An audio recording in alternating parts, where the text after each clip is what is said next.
বিয়ের প্রলোভন দেখিয়ে এক কিশোরীকে ধর্ষণের অভিযোগে কন্টেন্ট ক্রিয়েটর ইসমাইল হোসেনকে গ্রেপ্তার করেছে পুলিশ।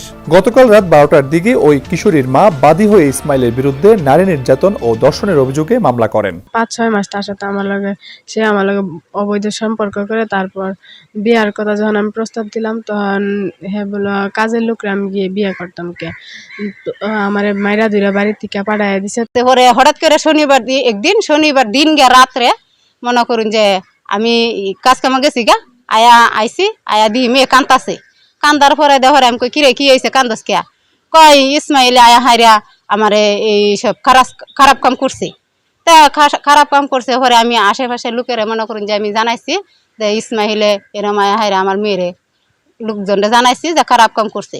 তা আমি জানি হেরা পয়সাওয়ালা মানুষ, আমি গ্রামে বিচার পাইতাম না, এই কারণে আমি থানায় আসছি। টিকটক ও শর্ট ভিডিও করে ইউটিউবে জনপ্রিয় ইসমাইল হোসেন 6 মাস আগে ওই কিশোরীকে তার নিজ বাড়িতে গৃহপরিচালিকার কাজ দিয়ে বিয়ে করার প্রলোভন দেখিয়ে ইচ্ছার বিরুদ্ধে ওই কিশোরীকে ধর্ষণ করেন। পরে ওই কিশোরীর পরিবারের সদস্যরা বিষয়টি জানতে পেরে ইসমাইলকে বিবাহ করার জন্য চাপ প্রয়োগ করেন ওই কিশোরীর মা।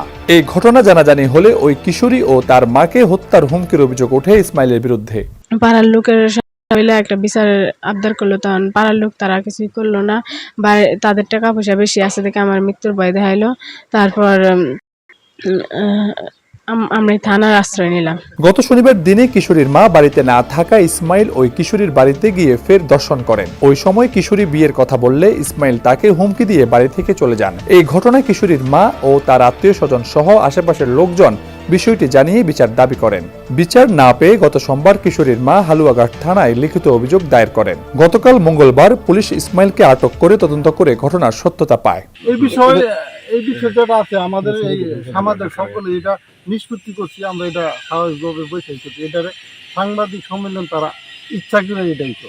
আমার বক্তব্যটা এটাই হচ্ছে যে ইসমাইল ভাইকে যারা চিনেন তারা অবশ্যই ধৈর্য ধরেন, সত্য অবশ্যই আমি উপস্থাপন করবো। ইসমাইল ভাই বৈধ দ্বিতীয় স্ত্রী, সে মানুষের প্ররোচনায় যখন ডিভোর্স লেটার পাইছে মামলা দায়ের করেছে।